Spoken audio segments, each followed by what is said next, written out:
Sebelum ceritanya dimulai, silahkan tulis di kolom komentar dari daerah mana saja teman-teman yang menonton cerita ini. Jangan lupa like dan subscribe agar channel ini bisa semakin berkembang dan bisa mempersembahkan cerita yang lebih menarik lagi. Sukma terbaring lemah di sebuah kamar perawatan VVIP sebuah rumah sakit swasta. Ruangan itu didominasi warna putih pucat yang terasa dingin dan steril, membuatnya tampak lebih luas sekaligus lebih sepi. Di sebelah ranjangnya, sebuah monitor EKG menampilkan garis hijau yang bergerak naik turun dengan irama monoton, menghasilkan bunyi, bip, teratur yang justru terasa mengganggu di tengah keheningan. Selang infus bening menancap di punggung tangannya, mengalirkan cairan nutrisi langsung ke pembuluh darahnya, menjadi penanda nyata betapa lemah kondisinya saat ini. Udara di dalam ruangan terasa berat, pekat dengan bau antiseptik khas yang menusuk hidung dan membuat lambungnya yang meradang terasa semakin perih. Sakit lambungnya bukan lagi sekadar penyakit fisik. Dokter mengatakan ini akibat stres kronis dan kelelahan tingkat tinggi. Lambungnya hanya mewakili apa yang dirasakan hatinya selama bertahun-tahun, terkikis sedikit demi sedikit oleh tekanan, oleh pengorbanan yang tak pernah dianggap, oleh cinta yang ternyata hanya satu arah. Ia memejamkan mata, mencoba mencari sedikit saja kegelapan yang tenang. Namun bayangan tumpukan pekerjaan, tagihan-tagihan keluarga suaminya, dan senyum palsu suaminya, Damar, terus menari-nari di benaknya. Getaran ponsel di atas nakas di samping tempat tidurnya memecah lamunan pahit itu. Dengan gerakan lambat dan menahan sakit, Sukma meraih benda pipih itu. Tertera nama, Mama Mertua, di layar. Sejenak ia ragu. Firasatnya semakin tidak enak. Harusnya mereka khawatir, harusnya mereka menjenguk atau setidaknya menanyakan kabarnya baik-baik. Sejak kemarin ia masuk rumah sakit, hanya asisten pribadinya yang mengurus administrasi. Damar hanya mengantarnya ke lobi UGD, lalu pamit dengan alasan ada urusan mendesak. Urusan yang Sukma tahu betul siapa namanya. Sinta. Dengan helaan napas berat, Sukma menggeser ikon hijau di layar. Mungkin ia salah, mungkin ibunya Damar benar-benar khawatir. Halo, MA, sapanya dengan suara serak dan lemah. Bukannya mendengar suara lembut penuh kekhawatiran, yang menyambutnya adalah bentakan keras yang membuat telinganya berdengung. Halo, tidak usah sok lemah begitu kamu, Sukma. Aku tidak peduli kamu di rumah sakit atau di mana, aku mau kamu dengar baik-baik. Suara Ibu Endang, mertuanya, terdengar begitu tajam dan penuh kebencian, sama sekali tidak menyisakan ruang untuk basa-basi. Jantung Sukma yang tadinya berirama tenang sesuai monitor, kini mulai berdetak lebih cepat. Rasa perih di lambungnya kembali menusuk, seolah diremas dari dalam. Ada apa, MA? Tanya Sukma, berusaha menjaga suaranya agar tidak bergetar. Ada apa katamu? Kamu itu benar-benar tidak tahu diri, ya? Sudah berhari-hari tidak pulang, rumah jadi tidak terurus. Kamu pikir kamu itu siapa? Mentang-mentang Damar baik sama kamu jadi seenaknya meninggalkan kewajibanmu sebagai istri. Cerocos Ibu Endang tanpa jeda. Sukma terpaku. Tidak pulang? Tidak terurus? Ia sedang terbaring sakit di rumah sakit, dan ini yang ia dapatkan? MA, aku di rumah sakit. Damar tahu, aku sakit. Lirihnya, berharap sedikit saja simpati. Terdengar tawa mengejek dari seberang telepon. Alah, sakit. Paling juga cuma mak biasa, dibuat-buat supaya dapat perhatian. Kamu itu cuma jadi beban buat anakku. Sekarang dengar, aku dan Damar sudah memutuskan. Kami tidak butuh istri penyakitan sepertimu di rumah ini. Lebih baik kamu angkat kaki dari rumah secepatnya. Bawa semua barang-barangmu yang tidak berguna itu dan pergi. Damar sudah menemukan pengganti yang jauh lebih baik, lebih sehat, dan lebih tahu cara melayani suami. Setiap kata Ibu Endang adalah belati yang menghunjam tepat di ulu hati Sukma. Pengganti. Tentu saja. Sinta. Wanita yang selama ini selalu Damar sebut sebagai rekan bisnis. Wanita yang tas dan perhiasan mewahnya dibeli dari keringat Sukma. Napasnya terasa sesak. Cairan infus di tangannya seolah berhenti mengalir, digantikan oleh rasa dingin yang menjalar dari ujung jari hingga ke seluruh tubuhnya. Ia ingin berteriak, ingin memaki, ingin menjelaskan bahwa rumah itu, mobil itu, bahkan makanan yang dimakan mertuanya setiap hari adalah hasil kerja kerasnya. Tapi lidahnya keluh, tenaganya seolah terkuras habis oleh kebencian yang begitu pekat. Tiba-tiba, suara di telepon berganti. Suara manja dan sinis yang sangat Sukma kenali. Halo, Mbak Sukma. Masih hidup ternyata? Itu suara Sinta. Tawa kecilnya terdengar begitu renyah, seolah ia sedang menikmati pertunjukan yang sangat lucu. Dengar ya, perempuan tidak berguna. Tempatmu itu bukan di rumah Mas Damar lagi. Tempatmu itu ya di rumah sakit rongsok seperti ini, atau mungkin di panti jompo. Kamu itu cuma beban. Wajah kusam, badan penyakitan, tidak bisa memberikan apa-apa selain masalah. Mas Damar itu tersiksa hidup denganmu. Sinta. Hanya nama itu yang berhasil keluar dari bibir Sukma yang bergetar. Oh, kaget aku bisa ada di sini? Aku sekarang nyonya di rumah ini. Jadi, lebih baik kamu cepat berkemas setelah keluar dari rumah sakit. Kalau perlu tidak usah kembali sama sekali. Semua barangmu nanti aku suruh pembantu untuk buang ke tempat sampah. Kamu itu sama seperti sampah. Pantasnya dibuang. Lanjut Sinta dengan nada penuh kemenangan. Di latar belakang, Sukma bisa mendengar tawa kecil Damar dan Ibu Endang. Mereka ada di sana bersama, merayakan penderitaannya. Suaminya, pria yang pernah berjanji akan melindunginya seumur hidup, kini menertawakan kehancurannya bersama wanita lain dan ibunya sendiri. Air mata akhirnya jatuh, membasahi pipinya yang pucat. Ini bukan lagi sekadar sakit hati, ini adalah penghinaan total. Harga dirinya diinjak-injak hingga tak bersisa oleh orang-orang yang selama ini hidup dari kemurahan hatinya. Telepon kemudian kembali ke tangan Damar. Sukma menanti, berharap ada satu kata saja pembelaan darinya. Satu kata saja. Sudah dengarkan, Sukma? Suara Damar terdengar santai, seolah sedang membicarakan cuaca. Tidak ada penyesalan, tidak ada rasa bersalah. Hanya nada dingin yang asing. Semua yang Mama dan Sinta katakan itu benar. Aku sudah lelah denganmu. Jadi, tolong jangan mempersulit keadaan. Jangan pernah kembali lagi ke rumah. Klik. Sambungan telepon diputus. Hening. Hanya suara, bip bip bip, dari monitor detak jantung yang kini terdengar lebih cepat dan tidak beraturan. Sukma menatap kosong ke langit-langit putih. Telepon masih tergenggam erat di tangannya. Rasa sakit di lambungnya kini terasa kebas, tergantikan oleh kehampaan yang luar biasa. Ia merasa seperti sebuah bangunan yang fondasinya dicabut paksa, membuatnya runtuh berkeping-keping dalam sekejap. Semua pengorbanannya, malam-malam tanpa tidur untuk menyelesaikan proyek, akhir pekan yang ia habiskan di depan laptop demi mengejar tenggat waktu, semua uang yang ia berikan tanpa pernah bertanya untuk apa, semuanya terasa sia-sia. Ia membiayai hidup mereka, membayar utang-utang mereka, memberikan kemewahan yang tak pernah bisa mereka raih sendiri, dan balasannya adalah ini. Dibuang saat ia sedang berada di titik terendah. Tawa mereka masih terngiang-ngiang di telinganya. Tawa puas orang-orang yang merasa telah menang. Mereka menginjak-injaknya karena mereka pikir ia lemah, tidak berdaya, dan bergantung pada Damar. Mereka tidak tahu. Mereka tidak pernah tahu siapa sebenarnya yang menjadi penopang hidup mereka selama ini. Sebuah kesadaran perlahan merayap di dalam kehampaan hatinya. Kesadaran yang dingin, tajam, dan mengerikan. Air mata di pipinya mulai mengering. Kepalan tangannya yang memegang ponsel semakin mengerat hingga buku-buku jarinya memutih.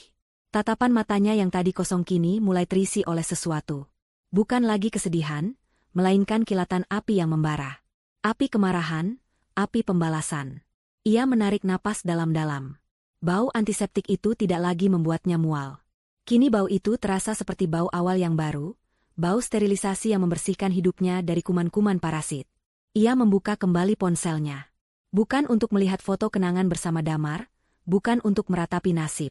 Jarinya dengan mantap menggulir daftar kontak, melewati nama, mama mertua, dan suamiku, yang terasa begitu memuakan. Jarinya berhenti pada dua nama. Rian, asisten pribadi, dan Bapak Hendrawan, pengacara. Kalian yang memulai, bisiknya pada keheningan kamar. Suaranya tidak lagi serak karena kesedihan, melainkan serak karena kemarahan yang tertahan. Sekarang, nikmati permainanku. Ia menekan tombol panggil pada kontak asistennya. Tekadnya sudah bulat. Penderitaan yang mereka berikan padanya hari ini, akan ia kembalikan 1000 kali lipat. Ia tidak akan membiarkan mereka tertawa lebih lama lagi. Mulai detik ini, permainan telah berubah. Dan ia, Sukma, yang akan menentukan aturan mainnya. Ia akan mengambil kembali semua miliknya, setiap sen yang pernah ia keluarkan untuk mereka, dan membiarkan mereka merasakan bagaimana rasanya menjadi gembel yang sesungguhnya. Biar mereka tahu siapa sebenarnya yang menjadi beban selama ini. Ingatan adalah sesuatu yang aneh. Terkadang ia datang membawa kehangatan, terkadang ia datang membawa luka yang kembali menganga. Bagi Sukma, ingatannya tentang Damar kini terasa seperti sebuah film drama komedi yang tragis. Komedi karena betapa bodohnya ia dulu, dan tragis karena semua itu nyata terjadi padanya. Kilas balik kehidupannya bersama Damar dan keluarganya berputar di benaknya seperti proyektor rusak, menampilkan adegan-adegan yang kini terlihat begitu jelas kepalsuannya. Dulu, ia melihat semua itu dengan kacamata cinta. Sekarang, setelah selaput itu terkoyak paksa, yang ia lihat hanyalah topeng-topeng keserakahan. Awal pernikahan mereka terasa seperti mimpi. Damar adalah pria yang menawan, pandai merangkai kata, dan selalu tahu cara membuatnya merasa istimewa. Ia datang dari keluarga sederhana, sementara Sukma adalah seorang wanita karir yang sedang meniti jalan menuju puncak. Sukma tidak pernah mempermasalahkan latar belakang Damar. Baginya, cinta sudah cukup. Ia pikir, mereka akan berjuang bersama membangun istana mereka. Namun, ia salah besar. Ia yang membangun istana itu sendirian, sementara Damar dan keluarganya hanya sibuk memilih kamar mana yang akan mereka tempati. Salah satu ingatan yang paling tajam muncul. Malam itu sekitar 3 tahun yang lalu, hujan turun dengan derasnya. Sukma baru saja tiba di rumah setelah lembur hingga larut malam demi menyelesaikan sebuah proposal proyek besar. Tubuhnya lelah luar biasa, tapi hatinya puas karena proposal itu berpotensi mendatangkan keuntungan besar bagi perusahaannya. Ia membuka pintu dan mendapati Damar serta Ibu Endang duduk di ruang tamu dengan wajah panik. "Ada apa ini?" tanya Sukma, meletakkan tas kerjanya yang berat di atas sofa. Damar langsung menghampirinya, meraih kedua tangannya dengan wajah memelas. "Sukma, sayang, kita dalam masalah besar." Ibu Endang mulai menangis sesenggukan, sebuah drama yang kini Sukma sadari adalah bagian dari skenario mereka. "Ayahmu, Damar, ayahmu." Isaknya. Singkat cerita, ayah Damar, seorang penjudi kambuhan, kembali terjerat utang dalam jumlah yang sangat besar kepada rentenir. Mereka diancam akan dipermalukan, bahkan diancam kekerasan fisik jika tidak melunasi utang itu dalam waktu 24 jam. Jumlahnya fantastis, cukup untuk membeli sebuah mobil baru. Sukma terdiam. Itu bukan tanggung jawabnya. Tapi ia melihat wajah Damar yang pucat pasi, mendengar tangisan mertuanya yang menyayat hati, dan hatinya luluh. "Tolong kami, Sukma. Hanya kamu yang bisa menolong kami. Aku janji, ini yang terakhir kalinya. Setelah ini, aku akan pastikan ayah tidak akan berjudi lagi. Aku akan bekerja lebih giat, aku janji akan membahagiakanmu," bujuk Damar, matanya berkaca-kaca. Malam itu, dengan berat hati, Sukma memutuskan untuk menjual sebidang tanah warisan dari almarhum ayahnya. Tanah itu punya nilai sentimental yang tinggi baginya. Ayahnya pernah berpesan agar tanah itu jangan pernah dijual kecuali dalam keadaan yang benar-benar terdesak. Dan saat itu, demi menyelamatkan kehormatan keluarga suaminya, Sukma menganggapnya sebagai keadaan terdesak. Proses penjualan berjalan cepat karena ia memiliki koneksi. Uang tunai ia serahkan sepenuhnya kepada Damar. Ia melihat kelegaan luar biasa di wajah suaminya dan mertuanya. Mereka memeluknya, mengucapkan terima kasih berkali-kali, menyebutnya sebagai malaikat penyelamat. Saat itu, Sukma merasa pengorbanannya sepadan. Ia merasa telah melakukan hal yang benar sebagai seorang istri dan menantu. Betapa naifnya dia. Kilas balik lainnya berputar. Setahun setelah insiden utang judi itu, bisnis Sukma semakin meroket. Ia berhasil mendirikan perusahaan konsultannya sendiri. Uang mengalir deras, namun waktu istirahatnya semakin menipis. Damar, sebaliknya, masih belum memiliki pekerjaan tetap. Ia selalu punya 1001 alasan. Proyek yang gagal, rekan bisnis yang menipu, atau pasar yang sedang lesu. Suatu sore, Damar dan Ibu Endang mengajaknya duduk bersama dengan wajah serius. Mereka membawa setumpuk kertas yang terlihat seperti proposal bisnis. "Sayang, Mama punya ide bisnis yang cemerlang," kata Damar memulai pembicaraan dengan senyum andalannya. Ibu Endang mengangguk antusias. "Bisnis apa?" tanya Sukma, sedikit lelah tapi mencoba menunjukkan minat. Ibu Endang menjelaskan dengan berapi-api tentang rencana membuka sebuah butik dan catering mewah. "Konsepnya sudah matang," katanya. "Ia sudah punya calon pemasok, calon koki, bahkan sudah menyurvei lokasi yang strategis. Masalahnya hanya satu, modal." Mereka menyodorkan proposal itu ke hadapan Sukma.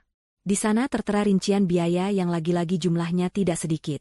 Ada biaya sewa ruko, renovasi, pembelian bahan baku, hingga biaya pemasaran.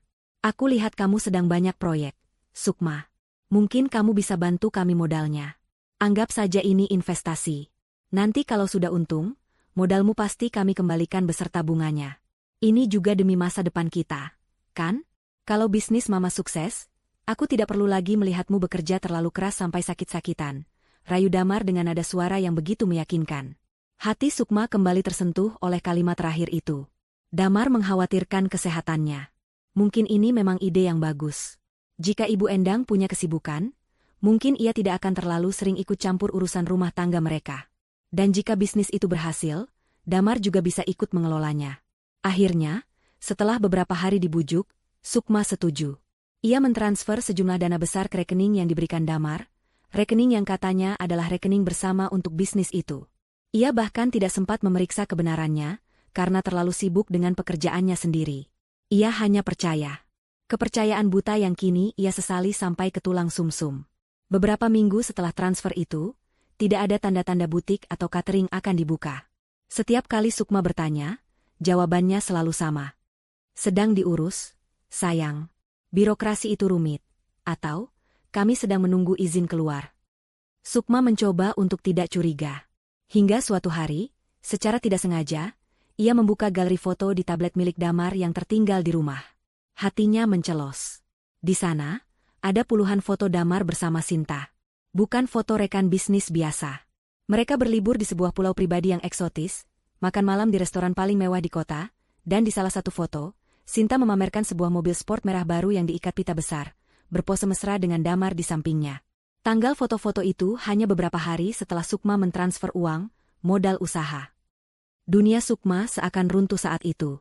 Uang hasil kerja kerasnya, uang yang seharusnya menjadi investasi untuk keluarga, ternyata digunakan suaminya untuk menghujani wanita lain dengan kemewahan. Saat ia mengkonfrontasi Damar, pria itu bersujud di kakinya. Ia menangis, memohon ampun, mengatakan bahwa Sinta hanya memanfaatkannya. Ia berjanji akan meninggalkan Sinta dan fokus pada pernikahan mereka. Dan Sukma, dengan sisa-sisa cinta dan harapan di hatinya, memberinya kesempatan kedua. Ia memaafkannya.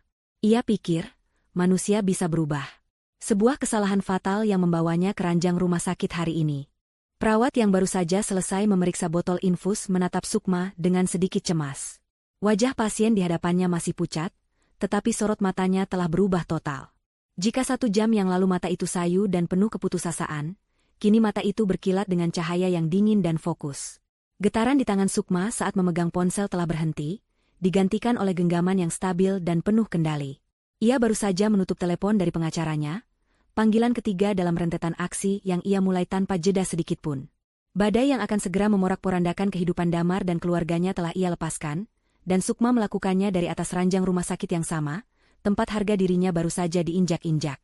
Panggilan pertama ia tujukan kepada Rian, asisten pribadinya yang telah bekerja dengannya selama 5 tahun. Rian adalah seorang pria muda yang cerdas, efisien, dan yang terpenting, sangat setia. Ia tahu betul seberapa keras Sukma bekerja, dan seberapa sering atasannya itu mengesampingkan kepentingan pribadi demi keluarga suaminya. Halo, Bu Sukma. Bagaimana keadaan Ibu? Maaf saya belum bisa menjenguk. Laporan bulanan ini? Sapa Rian dengan nada khawatir begitu telepon tersambung. Rian, lupakan laporannya. Aku butuh kamu melakukan sesuatu yang sangat penting sekarang juga. Potong Sukma. Suaranya terdengar datar, tanpa emosi, membuat Rian di seberang sana langsung menegakkan punggungnya, merasakan urgensi yang tidak biasa. Siapkan catatan. Pertama, hubungi semua bank yang bekerja sama dengan kita. Blokir permanen semua kartu kredit tambahan atas nama Damar, Endang, dan seluruh anggota keluarganya yang terhubung dengan rekening perusahaanku maupun rekening pribadiku. Tanpa kecuali. Rian terdiam sejenak, terkejut. Semuanya, Bu, termasuk kartu platinum yang biasa dipakai Pak Damar. Terutama yang itu, jawab Sukma, tajam. Kedua, hentikan semua jadwal transfer otomatis dari rekeningku. Semua transfer bulanan ke rekening Ibu Endang, biaya sekolah keponakan Damar, cicilan mobil adiknya, semuanya. Hentikan detik ini juga. Pastikan tidak ada 1 rupiah pun yang keluar lagi dari rekeningku untuk mereka. Baik, Bu. Saya mengerti, jawab Rian, suaranya kini terdengar serius. Ia tidak bertanya mengapa, ia hanya tahu bahwa sesuatu yang besar telah terjadi. Ketiga, tarik semua fasilitas perusahaan yang dipakai Damar. Mobil kantor yang ia pakai, keanggotaan klub olahraga, semuanya. Kirim orang untuk mengambil mobil itu besok pagi. Aku tidak mau tahu bagaimana caranya. Mobil itu harus kembali ke inventaris kantor. Lanjut Sukma, setiap instruksinya terdengar seperti perintah militer. Terakhir, kumpulkan semua bukti transaksi dan aliran dana dari rekening saya ke Damar dan keluarganya selama 5 tahun terakhir. Buat rinciannya dalam sebuah laporan. Aku mau laporan itu sudah ada di emailku besok pagi. Siap, Bu. Akan segera saya laksanakan, kata Rian dengan tegas. Bagus. Terima kasih, Rian. Aku mengandalkanmu, tutup Sukma, lalu segera mengakhiri panggilan tanpa menunggu jawaban lagi. Napasnya sedikit rengah, bukan karena lelah, tapi karena gelombang adrenalin yang mulai menjalari tubuhnya. Untuk pertama kalinya setelah sekian lama, ia merasa memegang kendali penuh atas hidupnya. Tidak ada lagi rasa ragu atau kasihan. Yang ada hanyalah perhitungan yang dingin.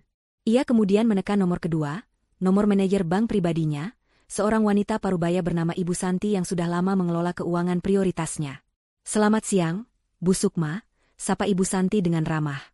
Ada yang bisa saya bantu? Siang, Bu Santi. Saya butuh bantuan darurat, kata Sukma, langsung ke inti permasalahan.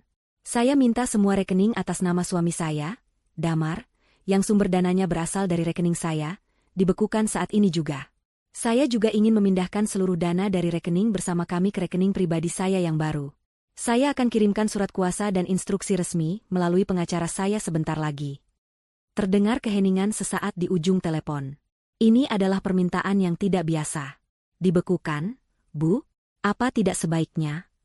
Ibu Santi, potong Sukma dengan nada yang tidak bisa dibantah.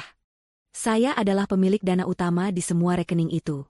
Semua aliran dana masuk rekening Damar bisa dilacak kembali ke rekening saya. Saya tidak membuat permintaan, saya memberikan instruksi. Lakukan sekarang. Kewenangan dalam suara Sukma membuat Ibu Santi tidak berani bertanya lebih lanjut. Baik, Bu Sukma. Akan kami proses segera sesuai instruksi.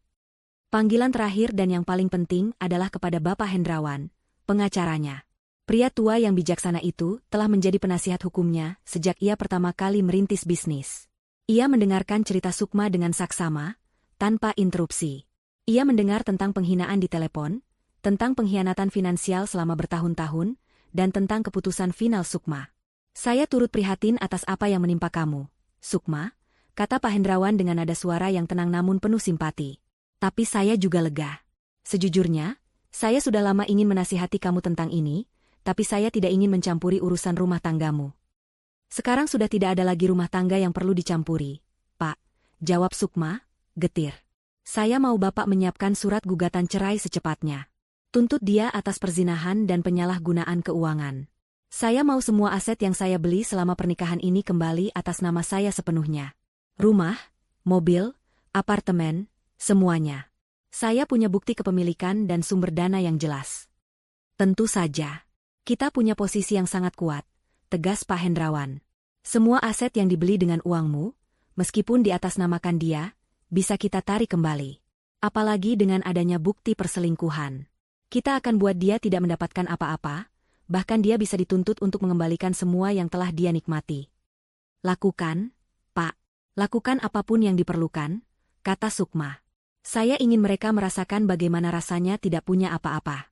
Saya ingin mereka tahu siapa yang memberi dan siapa yang kini mengambil kembali. Setelah panggilan itu berakhir, Sukma meletakkan ponselnya dan bersandar di bantal. Tubuhnya masih lemah, tetapi jiwanya terasa kuat. Rasa sakit di lambungnya perlahan mereda, seolah racun penyebabnya telah ia muntahkan keluar. Ia tidak lagi peduli pada infus yang menetes, atau pada dinding putih yang hampa. Pikirannya kini fokus pada langkah-langkah selanjutnya. Saat itulah seorang perawat masuk untuk memeriksa tekanan darah dan suhu tubuhnya. Perawat muda itu tersenyum ramah seperti biasa. Bagaimana perasaannya, Bu? Saat ia memasang manset tekanan darah di lengan Sukma, ia tidak sengaja melirik wajah pasiennya dan sedikit terkejut. Ada yang berbeda. Pucat sekali, Bu. Apa perlu saya panggilkan dokter? Tanyanya, sedikit khawatir melihat aura dingin yang terpancar dari Sukma. Sukma menoleh.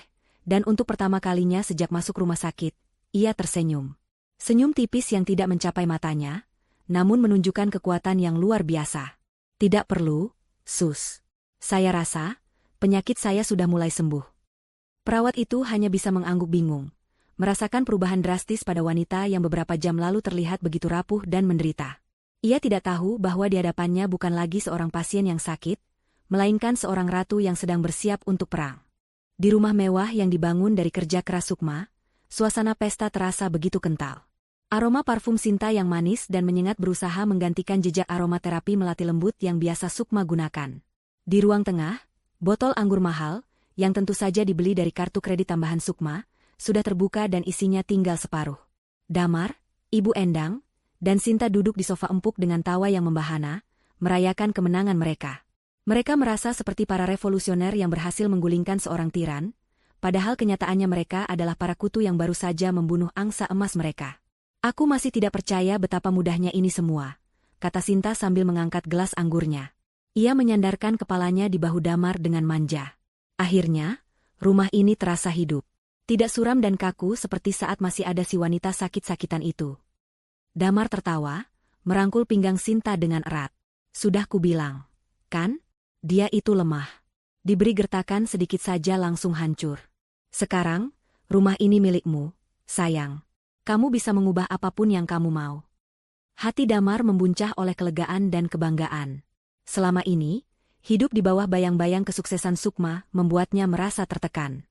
Ia membenci tatapan mata Sukma yang seolah selalu mengingatkannya bahwa ia bukan apa-apa tanpa istrinya itu.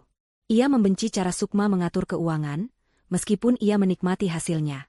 Dengan menyingkirkan Sukma, ia merasa telah merebut kembali harga dirinya sebagai seorang pria, sebagai kepala keluarga. Ia lupa, atau sengaja melupakan, bahwa seluruh fondasi, kerajaan, barunya ini dibangun oleh wanita yang baru saja ia buang. Ibu Endang adalah yang paling bersemangat. Ponsel terus menempel di telinganya, menelepon satu persatu teman-teman sosialitanya. Iya, Jeng. Akhirnya anakku, Damar, sadar juga. Dia sudah menceraikan istri mandulnya yang penyakitan itu, katanya dengan suara keras agar Sinta dan Damar bisa mendengar. Sekarang, tentu saja sudah ada gantinya.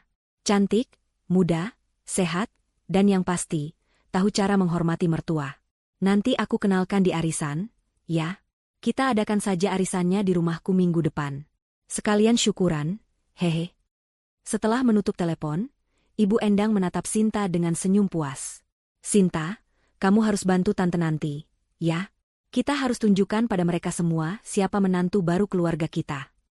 Tentu saja, Tan, jawab Sinta sambil mengibaskan rambutnya. Serahkan saja padaku. Mungkin kita perlu merenovasi sedikit ruang tamu ini agar terlihat lebih glamor. Warna cat pilihan Mbak Sukma terlalu membosankan. Mereka bertiga kemudian mulai merencanakan masa depan mereka yang cemerlang. Ibu Endang merencanakan pesta arisan termewah. Sinta sudah membuka situs belanja online di tabletnya, mengisi keranjang belanja dengan tas-tas desainer dan sepatu-sepatu mahal edisi terbaru. Ia berencana mengganti seluruh isi lemari pakaian di kamar utama yang sebentar lagi akan menjadi miliknya. Damar, di sisi lain, merencanakan liburan mewah ke Eropa bersama Sinta. Ia ingin menunjukkan pada dunia bahwa ia adalah pria sukses yang bisa memanjakan kekasihnya, sebuah citra yang selalu ingin ia tampilkan. Di tengah euforia itu, mereka tidak lupa menghina Sukma. Mereka menertawakan betapa menyedihkannya nasib wanita itu sekarang. Kira-kira sekarang dia lagi apa, ya? Menangis meraung-raung di kamar rumah sakitnya yang bau obat, ejek Sinta, yang disambut tawa oleh Damar dan Ibu Endang. Biarkan saja, kata Ibu Endang sambil menuang anggur lagi ke gelasnya. Orang seperti dia memang pantasnya menderita. Tidak tahu diuntung. Sudah untung dinikahi anakku yang tampan, malah sibuk kerja terus sampai tidak bisa mengurus suami. Salahnya sendiri. Benar, Ma. Aku butuh wanita yang bisa mendukungku dan selalu ada untukku, bukan wanita yang menjadikan pekerjaannya sebagai suami pertama, timpal Damar, mengucapkan kalimat yang pernah ia latih berkali-kali untuk membenarkan perselingkuhannya. Mereka terus tertawa dan bersulang, mabuk oleh kemenangan sesaat mereka. Mereka begitu yakin bahwa sumber kekayaan mereka, yang mereka kira berasal dari kebaikan hati, Damar, tidak akan pernah habis. Mereka tidak menyadari bahwa bom waktu yang dipasang Sukma sudah berdetak, siap meledak dan menghancurkan pesta mereka. Saat itulah pertanda pertama muncul. Sinta, yang sedang asyik berbelanja online, menemukan sebuah tas edisi terbatas yang sudah lama ia incar. Tanpa pikir panjang, ia menekan tombol, beli sekarang, dan memasukkan detail kartu kredit platinum yang diberikan Damar. Beberapa detik kemudian, sebuah notifikasi muncul di layar, transaksi ditolak. Silakan hubungi bank penerbit kartu Anda. Sinta mengerutkan keningnya. Loh, kok ditolak? Gumamnya, kesal. Ia mencobanya lagi, memeriksa ulang setiap digit nomor kartu dan kode keamanan. Hasilnya sama. Transaksi ditolak. Sayang, kartumu kenapa? Nih, kok tidak bisa dipakai? Tanyanya pada Damar dengan nada manja yang dibuat-buat. Damar, yang sedang bersandar santai, mengambil tablet dari tangan Sinta. Ah, tidak mungkin. Ini kartu limitnya tak terbatas. Mungkin cuma gangguan jaringan di situsnya. Coba di toko lain. Sinta mencoba membeli barang lain di situs yang berbeda. Hasilnya tetap sama. Ditolak. Wajahnya mulai cemberut. Sinyalnya jelek kali, ya, katanya, mencoba mencari alasan lain, tidak mau terlihat seperti orang yang kartunya bermasalah. Ia meletakkan tablet itu dengan kasar di atas meja, kehilangan minat belanjanya. Sebuah firasat aneh yang dingin mulai merayap di hatinya, namun ia segera menepisnya. Tidak mungkin ada masalah. Semuanya baik-baik saja. Pesta harus terus berlanjut. Mereka pun kembali bersulang, tidak menyadari bahwa itu mungkin adalah gelas anggur mahal terakhir yang akan mereka nikmati dalam waktu yang sangat, sangat lama. Pagi datang membawa serta sakit kepala akibat sisa anggur semalam dan firasat buruk yang enggan hilang. Sinta adalah yang pertama merasakannya. Insiden kartu kredit yang ditolak semalam masih mengganjal di benaknya, merusak suasana hatinya yang seharusnya berbunga-bunga. Ia mencoba mengabaikannya, meyakinkan diri bahwa itu hanyalah gangguan teknis sementara. Pagi ini, ia berencana pergi ke salon paling mahal di kota untuk perawatan total, mempersiapkan diri untuk perannya sebagai nyonya rumah baru. Dengan langkah angkuh, ia mengambil kunci mobil sport hadiah dari Damar dan tas tangan desainer yang serasi, siap membelanjakan lebih banyak uang yang bukan miliknya. Namun, saat ia mencoba menyalakan mesin mobil, yang terdengar hanyalah bunyi, klik, yang lemah, diikuti keheningan. Mesin mobil itu tidak mau menyala. Setelah beberapa kali mencoba, ia menyerah dengan gerutuan kesal. Di dalam rumah, Ibu Endang sedang sibuk di dapur, bukan untuk memasak, tapi untuk membuat daftar belanjaan yang panjang. Daftar itu berisi bahan-bahan impor dan mahal untuk pesta arisan yang akan ia selenggarakan. Ia ingin membuat semua teman sosialitanya iri. Sambil menyenandungkan lagu, ia mengambil dompetnya dan kartu debit andalannya. Ia akan pergi ke supermarket kelas atas langganannya, tempat para kasir sudah mengenalnya sebagai pelanggan besar. Ia sengaja tidak sarapan, berencana untuk makan siang di restoran mewah yang ada di dalam supermarket itu setelah selesai berbelanja. Sementara itu, Damar mencoba menghubungi bank. Namun, karena masih terlalu pagi, ia hanya terhubung dengan layanan mesin penjawab otomatis yang tidak membantu sama sekali. Keluhan Sinta tentang mobil yang tidak mau menyala dan rengekan ibunya yang meminta uang tunai tambahan untuk berbelanja mulai membuatnya jengkel. Untuk menenangkan kedua wanita itu dan meredakan kepanikannya sendiri, ia memutuskan untuk melakukan hal paling sederhana. Menarik uang tunai dalam jumlah besar dari ATM prioritas di lobi bank terdekat. Sudah, jangan panik, katanya dengan nada dibuat-buat tenang. Mungkin aki mobilnya soak. Nanti aku panggil montir. Dan mama, pakai saja kartunya dulu, nanti kalau kurang aku transfer. Aku mau ke bank sebentar, ambil uang tunai. Damar meraih kunci mobilnya yang lain, mobil sedan mewah yang secara teknis adalah inventaris perusahaan Sukma, dan pergi dengan perasaan sedikit cemas namun masih berusaha mempertahankan citra tenangnya. Di supermarket, Ibu Endang mendorong troli belanjanya dengan dagu terangkat. Ia mengisi trolinya dengan segala macam barang mewah, daging wagyu, keju-keju impor, sebotol minyak zaitun dari Italia, dan buah-buahan eksotis. Ia menyapa beberapa kenalannya dengan senyum lebar, tak lupa menyelipkan cerita tentang menantu barunya yang jauh lebih baik. Saat tiba di kasir, total tagihannya mencapai angka yang fantastis. Dengan gerakan elegan yang sudah sering ia latih, ia menyodorkan kartu debitnya. Kasir menggesek kartu itu. Hening. Ia menggeseknya lagi. Mohon maaf, Bu, kartunya sepertinya ada masalah, kata kasir itu dengan sopan. Wajah Ibu Endang mengeras. Tidak mungkin. Coba lagi. Mesin kamu itu yang rusak. Hardiknya. Kasir itu mencoba sekali lagi di mesin yang berbeda. Hasilnya sama. Maaf, Bu, transaksinya ditolak. Wajah Ibu Endang memerah. Orang-orang di antrean belakangnya mulai berbisik-bisik. Dengan kesal, ia mengeluarkan kartu kredit dari dompetnya. Pakai yang ini, desisnya. Kartu kredit itu pun ditolak. Rasa malu yang membakar kini menjalari seluruh tubuhnya. Ia, Ibu Endang yang terhormat, dipermalukan di depan umum karena kartu-kartunya tidak berfungsi. Tanpa berkata apa-apa lagi, ia meninggalkan trolinya yang penuh belanjaan dan berjalan keluar dari supermarket dengan langkah cepat, mengabaikan tatapan mata orang-orang yang mencemooh. Di saat yang hampir bersamaan, Damar tiba di lobi bank yang sepi. Ia berjalan ke mesin ATM khusus nasabah prioritas dengan penuh percaya diri. Ia memasukkan kartu, mengetikkan PIN, dan memilih menu penarikan tunai dengan jumlah maksimal. Ia sudah membayangkan tumpukan uang kertas baru di tangannya. Namun, setelah mesin berbunyi beberapa saat, yang keluar bukanlah uang, melainkan kartu ATM-nya kembali dengan sebuah pesan di layar, transaksi tidak dapat diproses. Silakan hubungi layanan nasabah. Damar mengerutkan kening. Ia mencoba lagi dengan jumlah yang lebih kecil. Hasilnya sama. Kepanikan mulai merayap di dadanya. Ia pindah ke mesin ATM lain. Sama saja. Ia mencoba kartu debitnya yang lain. Juga sama. Keringat dingin mulai membasahi pelipisnya. Ini tidak mungkin. Kemarin saldonya masih sangat banyak. Apa yang terjadi?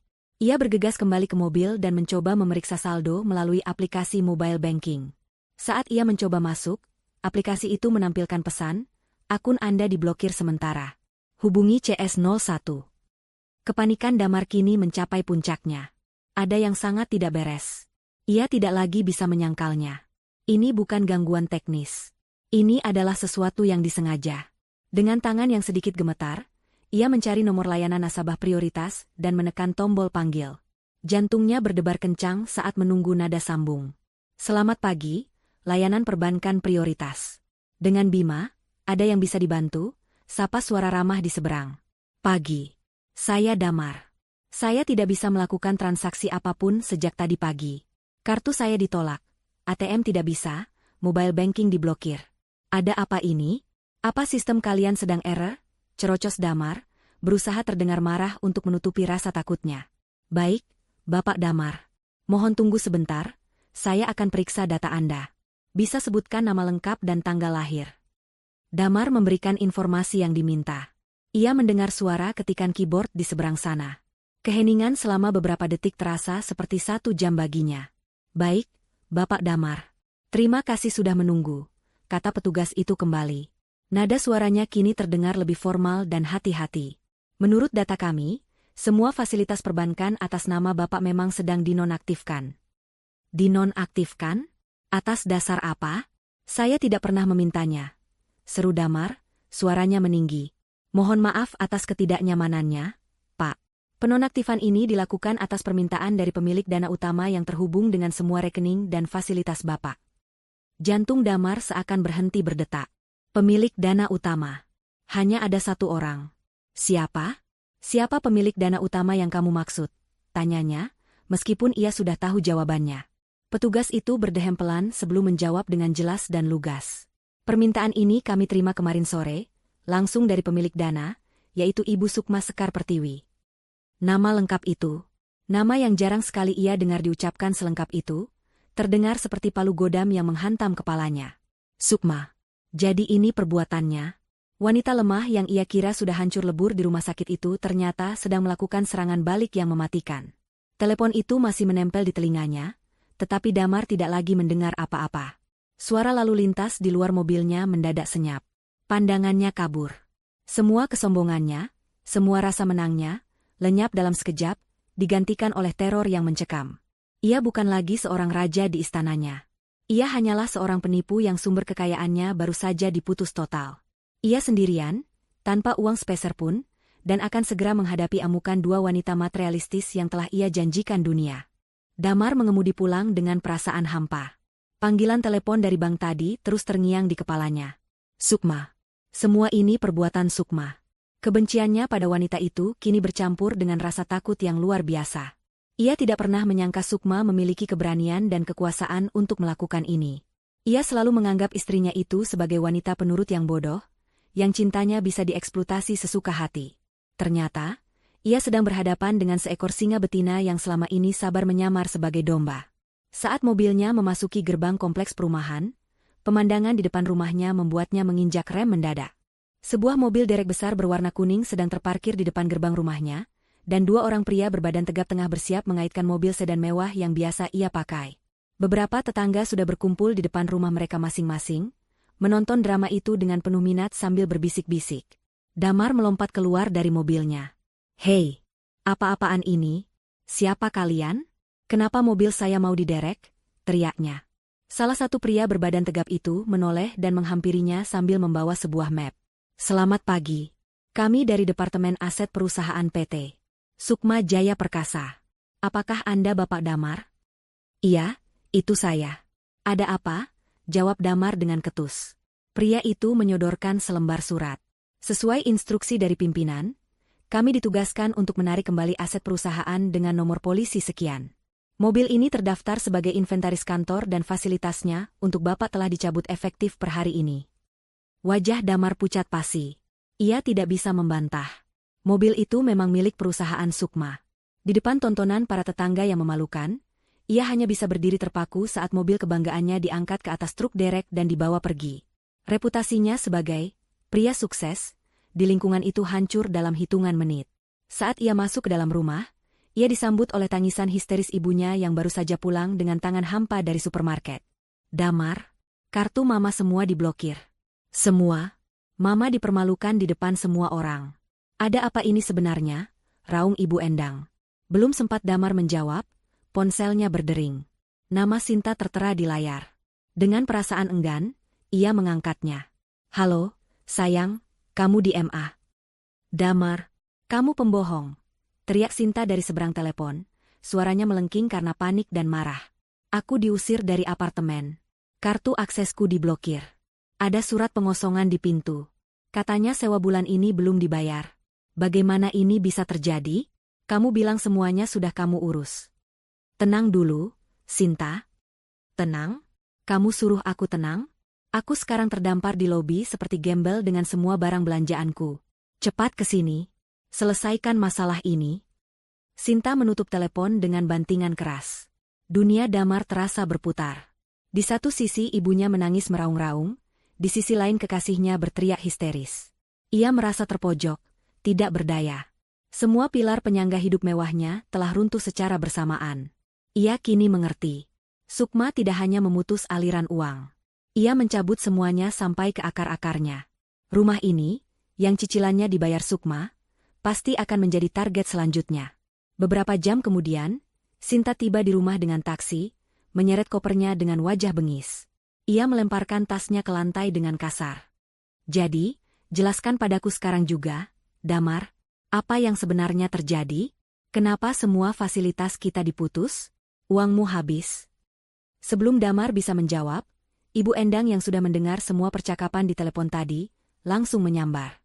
Ini semua pasti gara-gara kamu, perempuan sialan. Sejak kamu datang, hidup anakku jadi berantakan.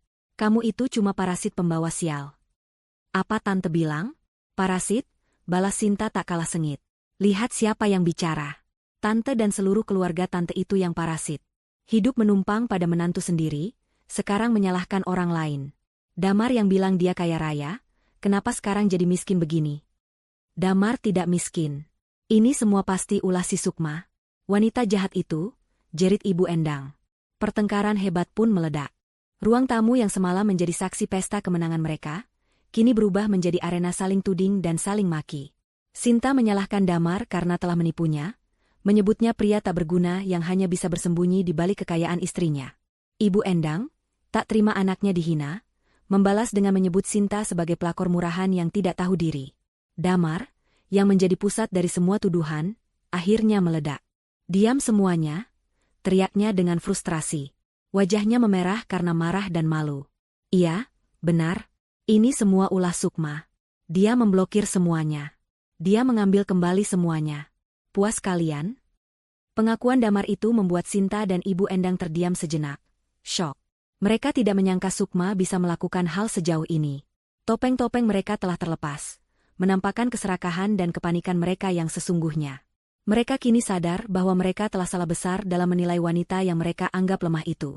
Di tengah keheningan yang tegang setelah pertengkaran itu, bel pintu berbunyi. Dengan langkah gontai, Damar membukakan pintu. Seorang kurir berdiri di sana sambil membawa sebuah kotak kardus berukuran sedang. Paket untuk Bapak Damar, kata kurir itu. Damar menerima kotak itu dengan bingung dan membawanya ke dalam. Tidak ada nama pengirim, hanya namanya saja yang tertera. Dengan penasaran, ia membukanya. Di dalamnya, tersusun rapi beberapa barang pribadi Sukma yang masih tertinggal di rumah. Beberapa buku, sebuah bingkai foto kosong, dan album foto pernikahan mereka. Namun, yang paling menarik perhatian adalah secari kertas yang diletakkan di paling atas. Tulisan tangan Sukma yang rapi dan elegan tergores di sana. Pesannya singkat, tetapi terasa lebih menusuk daripada ribuan makian. Aku ambil kembali semua milikku. Sisanya untuk kalian, para sampah. Damar meremas kertas itu dengan tangan gemetar. Sinta dan Ibu Endang yang ikut membaca pesan itu, hanya bisa terpaku dengan wajah pucat. Sampah. Itulah anggapan Sukma terhadap mereka. Bukan lagi sebagai suami atau keluarga, melainkan sebagai sampah yang ia bersihkan dari hidupnya. Istana pasir yang mereka bangun dengan angkuh di atas penderitaan Sukma, kini telah hanyut disapu gelombang pembalasannya, tidak menyisakan apa-apa selain penyesalan dan kehinaan. Kenyataan menghantam mereka seperti badai tanpa peringatan. Surat pemberitahuan penyitaan rumah datang keesokan harinya, diantar oleh seorang petugas pengadilan yang berwajah dingin. Surat itu menyatakan bahwa pemilik sah rumah, Sukma Sekar Pertiwi, telah menghentikan pembayaran cicilan KPR dan meminta agar penghuni segera mengosongkan properti dalam waktu 3 kali 24 jam. Kepanikan yang tadinya hanya sebatas fasilitas mewah yang hilang, kini berubah menjadi teror kehilangan tempat tinggal. Mereka akan menjadi gelandangan. Sinta adalah yang pertama menyerah. Malam itu, sambil mengumpat dan menyalahkan Damar atas nasib sialnya, ia mengemasi sisa barangnya dan pergi entah kemana, meninggalkan Damar dan ibunya untuk menghadapi kehancuran mereka berdua. Damar dan Ibu Endang menghabiskan 2 hari berikutnya dalam kebingungan dan ketakutan. Mereka mencoba menghubungi kerabat, tetapi kabar tentang kebangkrutan mereka tampaknya menyebar lebih cepat daripada api. Tidak ada yang mau menampung mereka. Reputasi Ibu Endang di kalangan teman-temannya sudah hancur lebur. Ia yang tadinya suka pamer kini menjadi bahan gunjingan. Dalam keputusasaan total, hanya ada satu pilihan tersisa. Mereka harus menemui Sukma. Mereka harus memohon, merendahkan diri, melakukan apapun agar Sukma mau berbelas kasihan. Dengan sisa uang tunai yang berhasil mereka kumpulkan dari laci-laci lemari, mereka memesan taksi online menuju menara perkantoran megah tempat perusahaan Sukma berada. Gedung itu menjulang tinggi ke langit, berkilauan di bawah terik matahari siang. Damar dan Ibu Endang, yang kini terlihat kucel dan putus asa, tampak sangat kontras dengan lobi marmer yang mewah dan orang-orang berpenampilan profesional yang berlalu lalang. Mereka merasa kecil dan tidak pada tempatnya. Saat mereka menyebutkan nama Sukma di meja resepsionis, sang resepsionis menatap mereka dengan tatapan menilai sebelum akhirnya menelepon ke lantai atas. Setelah menunggu beberapa menit yang terasa seperti selamanya, mereka diizinkan naik, dikawal oleh seorang satpam berbadan tegap seolah mereka adalah ancaman. Kantor Sukma terletak di lantai paling atas, sebuah penthouse office dengan pemandangan kota yang menakjubkan. Saat pintu lift terbuka, mereka disambut oleh Rian, asisten pribadi Sukma. Wajah Rian datar dan dingin, sama sekali tidak menunjukkan keramahan. Ibu Sukma akan menemui Anda di ruang rapat, katanya singkat, lalu memimpin mereka menyusuri koridor yang dindingnya dihiasi berbagai penghargaan bisnis. Ketika mereka memasuki ruang rapat, pemandangan di hadapan mereka membuat langkah mereka terhenti. Sukma duduk di ujung meja kayu mahoni yang panjang dan mengilap. Ia tidak lagi terlihat seperti wanita sakit-sakitan yang mereka hina di telepon beberapa hari lalu. Sukma tampak sangat berbeda. Ia mengenakan setelan kerja berwarna merah marun yang elegan, rambutnya ditata rapi, dan riasan wajahnya sempurna, menonjolkan tatapan matanya yang tajam dan berkuasa. Ia terlihat sehat, berkarisma, dan dikelilingi oleh aura kekuatan yang membuat Damar dan Ibu Endang merasa seperti debu. Di hadapannya, di atas meja, terbentang beberapa map dokumen yang tersusun rapi. "Silakan duduk," kata Sukma. Suaranya tenang, tetapi mengandung nada perintah yang membuat mereka berdua secara refleks menarik kursi dan duduk di seberangnya. Keheningan menyelimuti ruangan, hanya terpecah oleh suara pendingin udara. "Sukma, enduk?" Ibu Endang mencoba memulai dengan suara serak yang dibuat-buat menyedihkan. "Kami datang." "Saya tahu kenapa kalian datang," potong Sukma dengan cepat, tidak memberikan kesempatan pada mertuanya untuk memulai drama air mata. Ia menatap mereka satu persatu, tatapannya dingin menusuk. "Kalian datang karena keran uangnya sudah saya tutup. Kalian datang karena kalian akan segera menjadi tunawisma. Benar, kan?" Damar dan Ibu Endang hanya bisa menelan ludah. Ketajaman kata-kata Sukma membuat mereka tidak berkutik. Sukma tersenyum tipis, senyum yang sama sekali tidak hangat. "Sebelum kalian mulai memohon dan menangis, saya ingin kita meluruskan beberapa hal. Selama ini, kalian berdua, dan juga kekasihmu itu," katanya sambil melirik Damar, "menganggap saya sebagai beban. Wanita penyakitan yang tidak berguna. Sekarang, mari kita lihat data, siapa sebenarnya yang menjadi beban bagi siapa." Dengan gerakan yang tenang dan terukur, ia membuka map pertama. Ia mendorong beberapa lembar kertas ke seberang meja, ke arah mereka. Ini adalah rekening koran dari rekening pribadi saya selama 5 tahun terakhir. Coba kalian lihat. Garis bawahi semua transaksi keluar yang ditujukan untuk kalian. Dengan tangan gemetar, Damar mengambil kertas itu. Matanya membelalak saat melihat rincian transaksi yang terpampang di sana. Transfer bulanan rutin untuk Ibu Endang dengan keterangan, uang jajan Mama. Transfer dana dalam jumlah besar untuk modal usaha butik yang tidak pernah ada.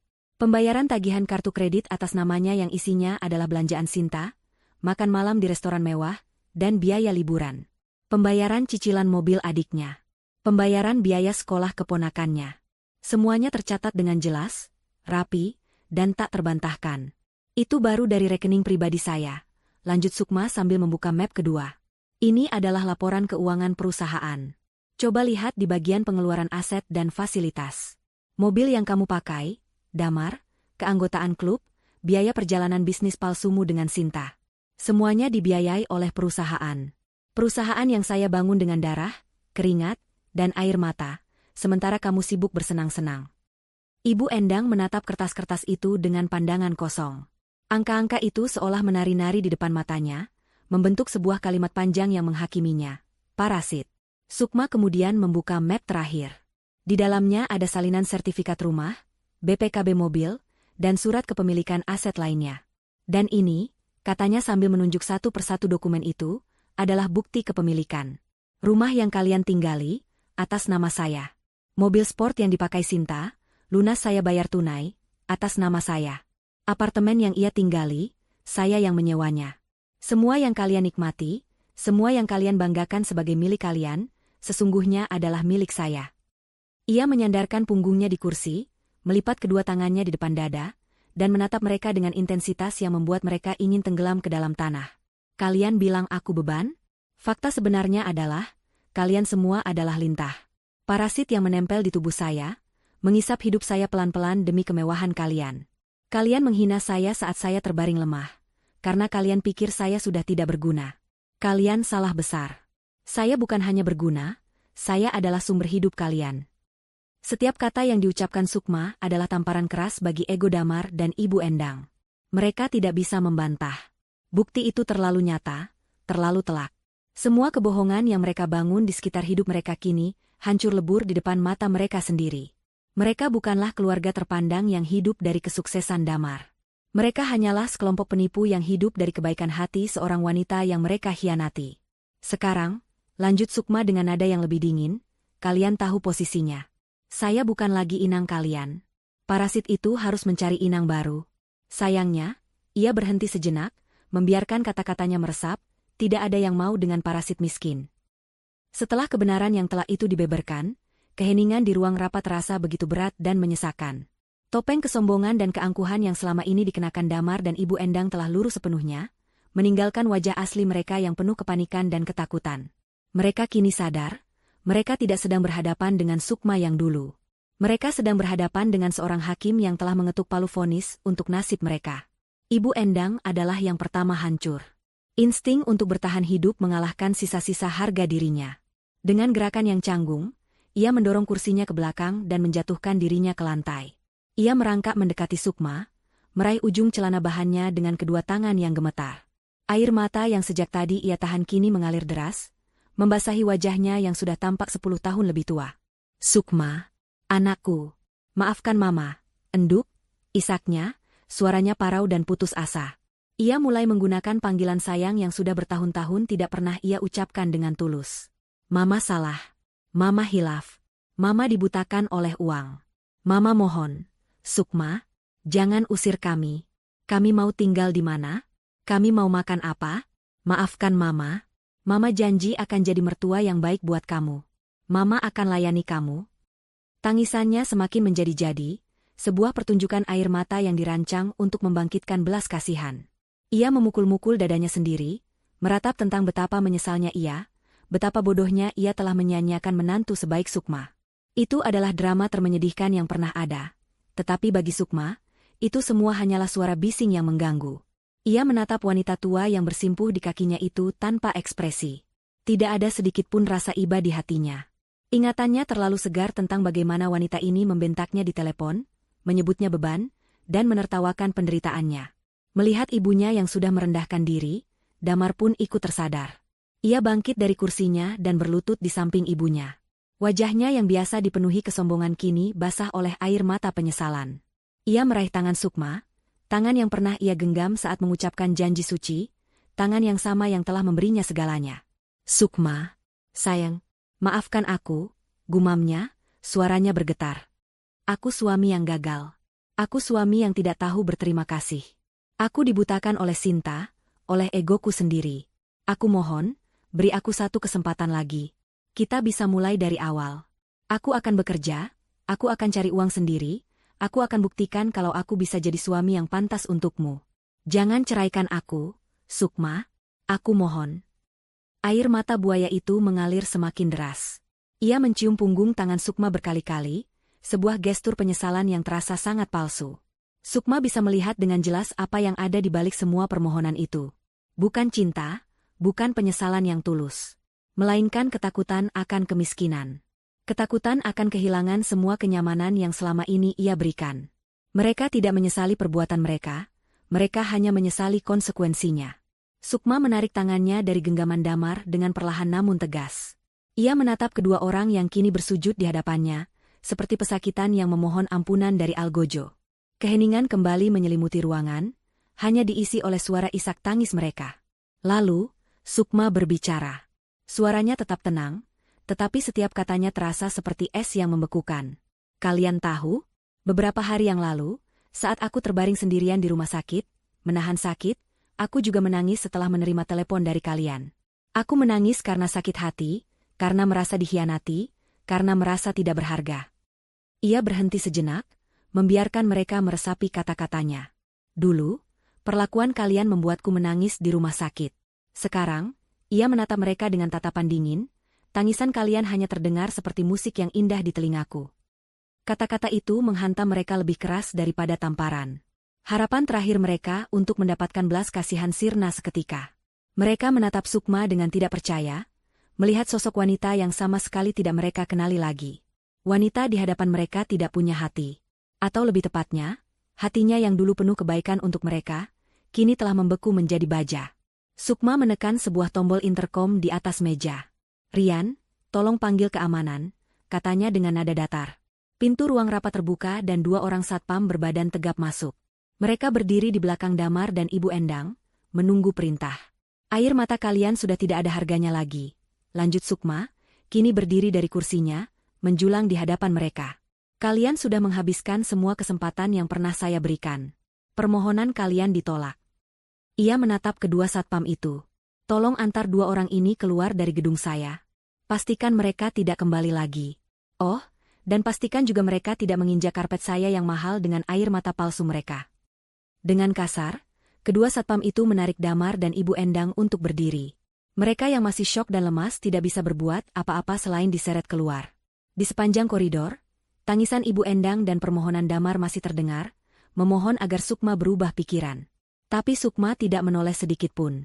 Ia berdiri di depan jendela kaca ruang rapatnya yang besar, memandangi pemandangan kota di bawahnya. Ia tidak merasakan kemenangan, tidak juga kepuasan. Ia hanya merasakan kelegaan.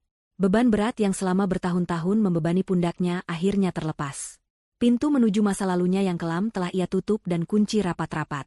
Mulai sekarang, ia hanya akan berjalan maju. Hidup tanpa jaring pengaman finansial dari Sukma adalah sebuah kejatuhan bebas menuju dasar jurang kemiskinan yang paling dalam bagi Damar dan Ibu Endang. Setelah diusir dari kantor Sukma, mereka benar-benar menjadi tunawisma. Mereka menghabiskan malam pertama dengan menumpang di sebuah peran toko yang sudah tutup, kedinginan dan kelaparan, hanya ditemani oleh penyesalan yang kini terasa percuma. Semua kerabat yang dulu sering mereka bantu dengan uang Sukma kini menutup pintu rapat-rapat. Mereka tahu persis sumber kekayaan Damar selama ini, dan kini setelah sumber itu kering, tidak ada lagi yang sudi menolong. Setelah beberapa hari terlunta-lunta, Damar berhasil menyewa sebuah kamar kos sempit dan pengap di sudut kota yang kumuh. Uangnya didapat dari menjual jam tangan mewah terakhir yang melekat di pergelangan tangannya, satu-satunya barang berharga yang lupa disita oleh Sukma. Kamar itu lebih mirip gudang daripada tempat tinggal. Dindingnya berjamur, udaranya lembab, dan hanya ada satu kasur tipis di lantai. Disinilah, di tengah kebusukan dan keputusasaan, karma mulai menagih utangnya satu persatu. Bagi Damar, Pria yang seumur hidupnya tidak pernah melakukan pekerjaan fisik yang sesungguhnya, realita adalah neraka. Tanpa ijazah yang mumpuni dan tanpa keahlian apapun selain merayu dan menipu, tidak ada perusahaan yang mau menerimanya. Satu-satunya pekerjaan yang bisa ia dapatkan adalah menjadi kuli panggul di pasar induk. Setiap pagi buta, ia harus bangun dan pergi ke pasar, berebut pekerjaan dengan buruh-buruh lain yang tubuhnya jauh lebih kuat dan terbiasa bekerja keras. Punggungnya yang biasa bersandar di sofa empuk ini, harus menahan beban karung-karung beras dan peti-peti sayuran yang beratnya puluhan kilogram. Kulitnya yang dulu terawat kini legam terbakar matahari. Tangannya yang halus kini melepuh dan kapalan. Upah harian yang ia terima hanya cukup untuk membeli sebungkus nasi dan air mineral, menyisakan sedikit untuk membayar sewa kamar. Setiap malam ia pulang dengan tubuh remuk redam, disambut oleh keluhan dan makian ibunya. Ibu Endang, wanita sosialita yang dulu jijik melihat pedagang kaki lima, kini harus merasakan nasib yang lebih buruk. Untuk menyambung hidup, ia terpaksa berjualan. Dengan sisa uang dari damar, ia membeli sebuah kompor kecil dan wajan butut untuk membuat gorengan. Setiap sore, ia menggelar sebuah terpal di pinggir jalan yang ramai, meletakkan bakwan dan tahu isi buatannya di atas sebuah nampan. Wajahnya selalu ia tutupi dengan masker dan topi lebar, malu jika ada yang mengenalinya. Asap minyak yang panas membuat wajahnya kusam, dan bau bawang yang melekat di bajunya seolah menjadi parfum barunya. Suatu sore, saat ia sedang melayani seorang pembeli, sebuah mobil sedan mewah berwarna hitam berhenti di dekat lapaknya. Kaca mobil turun, dan seorang wanita dengan perhiasan berkilauan menatapnya dengan tatapan tidak percaya. Itu adalah Jeng Rika, salah satu teman arisannya yang paling sering ia pameri kekayaan. Endang? Ya Tuhan, itu benar kamu, pekik wanita itu, lebih karena terkejut dan senang menemukan bahan gosip baru daripada simpati. Ibu Endang hanya bisa menunduk, berharap tanah di bawahnya terbelah dan menelannya hidup-hidup. Jeng Rika tertawa kecil, tawa yang terdengar seperti ribuan jarum menusuk telinga Ibu Endang. Dunia memang berputar, ya, Jeng, katanya sebelum menutup kaca mobilnya dan melaju pergi, meninggalkan Ibu Endang yang gemetar menahan malu dan amarah. Kabar tentang Ibu Endang yang kini menjadi penjual gorengan pun menyebar seperti virus di kalangan sosialita, menjadikannya bahan tertawaan paling populer. Sementara itu, Sinta juga menuai karmanya sendiri. Setelah meninggalkan Damar, ia mencoba kembali ke dunianya, dunia para pria kaya. Namun, nasib buruk seolah mengikutinya.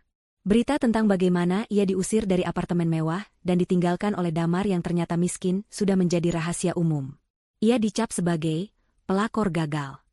Tidak ada lagi pria kaya yang mau mendekatinya. Mereka takut Sinta hanya akan membawa sial. Kecantikannya yang dulu menjadi modal utama, kini mulai memudar. Tanpa uang untuk perawatan mahal, suntik botox, atau baju-baju desainer, ia hanyalah seorang wanita biasa dengan masa lalu yang buruk. Terdesak oleh kebutuhan, ia terpaksa kembali ke kampung halamannya, tinggal di rumah kecil orang tuanya yang selalu ia hina. Di kampung, ia menjadi bahan cemoohan tetangga. Setiap kali ia keluar rumah, bisik-bisik dan tatapan sinis selalu mengiringi langkahnya. Frustrasi dan putus asa, ia mulai melakukan hal-hal nekat. Mencuri uang dari dompet ibunya, menipu pedagang di pasar, hingga akhirnya tertangkap saat mencoba mengutil di sebuah minimarket. Di kamar kos mereka yang sempit, hubungan Damar dan Ibu Endang memburuk dari hari ke hari. Tidak ada lagi panggilan, Mama, atau anakku sayang. Yang ada hanyalah kamu dan aku. Mereka saling menyalahkan atas nasib mereka. Ini semua gara-gara kamu terlalu serakah, Ma. Kalau saja dulu Mama tidak terus-terusan memeras Sukma, mungkin dia tidak akan semarah ini. Teriak Damar suatu malam setelah pulang bekerja dengan tangan hampa. Salahku? Kamu yang tidak becus jadi laki-laki. Mempertahankan istri kaya saja tidak bisa. Malah sibuk main dengan perempuan murahan itu sampai semuanya hancur. Balas Ibu Endang tak kalah keras. Pertengkaran mereka menjadi tontonan gratis bagi para tetangga kos. Cinta dan kasih sayang yang pernah mereka tunjukkan ternyata hanyalah ilusi yang ditopang oleh uang. Ketika uang itu hilang, yang tersisa hanyalah kebencian dan penyesalan. Mereka terkurung bersama dalam neraka kemiskinan yang mereka ciptakan sendiri, menuai buah pahit dari benih keserakahan yang selama ini mereka tanam. 1 tahun berlalu. Di sebuah villa mewah yang berdiri anggun di atas tebing dengan pemandangan langsung ke Samudra Hindia di Uluwatu, Bali, seorang wanita menatap matahari yang perlahan turun ke peraduannya. Semburat warna jingga, emas, dan ungu melukis langit senja, menciptakan pemandangan yang begitu damai dan menakjubkan. Wanita itu adalah Sukma. Wajahnya tampak lebih cerah, tubuhnya lebih berisi, dan senyum tulus yang tenang selalu menghiasi bibirnya. Gurat-gurat kelelahan dan stres yang dulu membekas di wajahnya kini telah lenyap tanpa sisa. Penyakit lambungnya sudah lama tidak kambuh. Ia sehat, luar dan dalam. Setelah menutup babak kelam dalam hidupnya, Sukma fokus pada dua hal, penyembuhan dirinya dan pengembangan bisnisnya. Ia menjual perusahaan lamanya dan memulai sebuah perusahaan rintisan baru di bidang teknologi yang inovatif. Ternyata, tanpa beban parasit di punggungnya, kreativitas dan energi bisnisnya meledak. Perusahaan barunya melesat dengan cepat, bahkan berhasil menarik investor dari luar negeri. Kesuksesannya kini jauh melampaui apa yang pernah ia capai sebelumnya. Ia tidak lagi bekerja untuk membuktikan sesuatu kepada siapapun, atau untuk menafkahi orang-orang yang tidak tahu berterima kasih. Ia bekerja karena ia mencintai apa yang ia lakukan. Villa ini adalah hadiah untuk dirinya sendiri. Tempat di mana ia bisa beristirahat, merenung, dan menikmati hasil kerja kerasnya. Ia dikelilingi oleh orang-orang yang tulus. Rian, asistennya yang setia, kini menjadi direktur operasional di perusahaan barunya. Ia juga membangun lingkaran pertemanan yang sehat, orang-orang yang menghargai dirinya karena otaknya, bukan karena saldo di rekeningnya. Sore itu, ia tidak sendirian. Di sampingnya, duduk seorang pria parubaya berwajah teduh bernama Arya, seorang arsitek ternama yang menjadi rekan diskusinya dalam beberapa proyek sosial yang sedang ia danai. Hubungan mereka murni persahabatan yang didasari oleh rasa saling menghormati.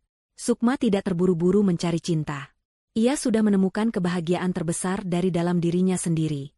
Saat mereka sedang asyik berbincang sambil menikmati teh jahe hangat, ponsel Sukma yang tergeletak di meja bergetar, menampilkan sebuah notifikasi berita dari portal berita lokal Jakarta. Judulnya terpampang dengan jelas, pasangan ibu dan anak ditangkap atas kasus penipuan berkedok investasi bodong di pasar tradisional. Rasa penasaran yang tipis membuatnya membuka tautan berita itu. Di sana, terpampang sebuah foto yang buram namun cukup jelas. Foto Damar dan Ibu Endang di sebuah kantor polisi. Keduanya tampak sangat menyedihkan. Damar kurus kering dengan tatapan mata yang kosong. Sementara Ibu Endang terlihat tua dan putus asa, wajahnya kuyu dan rambutnya acak-acakan. Berita itu menceritakan bagaimana mereka menipu beberapa pedagang kecil di pasar dengan janji keuntungan berlipat ganda, sebelum akhirnya tertangkap dan dilaporkan ke pihak berwajib. Jumlah uang yang mereka tipu tidak seberapa, tidak sampai sepersekian persen dari apa yang pernah mereka nikmati dari Sukma, namun cukup untuk menjebloskan mereka ke penjara. Sukma menatap foto itu selama beberapa detik. Tidak ada rasa marah, tidak ada rasa kasihan, tidak juga rasa puas. Yang ia rasakan hanyalah kehampaan. Seolah ia sedang melihat berita tentang orang asing yang tidak pernah ia kenal. Mereka adalah bagian dari masa lalu, sebuah bab yang sudah selesai ia baca dan tutup rapat-rapat. Mereka tidak lagi memiliki kekuatan untuk memancing emosi apapun darinya. Itulah kemenangan yang sesungguhnya. Dengan satu gerakan jari yang santai, ia menggeser notifikasi itu hingga hilang dari layarnya. Ia meletakkan kembali ponselnya dengan posisi layar menghadap ke bawah. "Berita penting?" tanya Arya, melihat perubahan sesaat pada ekspresi Sukma. Sukma menoleh pada sahabatnya itu dan tersenyum. Senyumnya kini begitu lepas dan tulus. "Bukan. Hanya iklan. Tidak penting sama sekali." Ia kembali mengarahkan pandangannya ke ufuk barat. Matahari kini hampir sepenuhnya tenggelam, meninggalkan jejak cahaya keemasan terakhir di permukaan laut yang tenang. Angin sepel-sepau menerbangkan beberapa helai rambutnya. Ia menarik napas dalam-dalam, merasakan udara segar yang asin memenuhi paru-parunya. Ia merasa bebas. Ia telah mengambil kembali mahkotanya, bukan untuk berkuasa atas orang lain, tetapi untuk berkuasa penuh atas hidup dan kebahagiaannya sendiri. Sementara mereka yang pernah menginjak-injaknya kini membusuk dalam penjara yang mereka ciptakan sendiri, Sukma berdiri di puncak dunianya, bermandikan cahaya senja emas dari kehidupannya yang baru.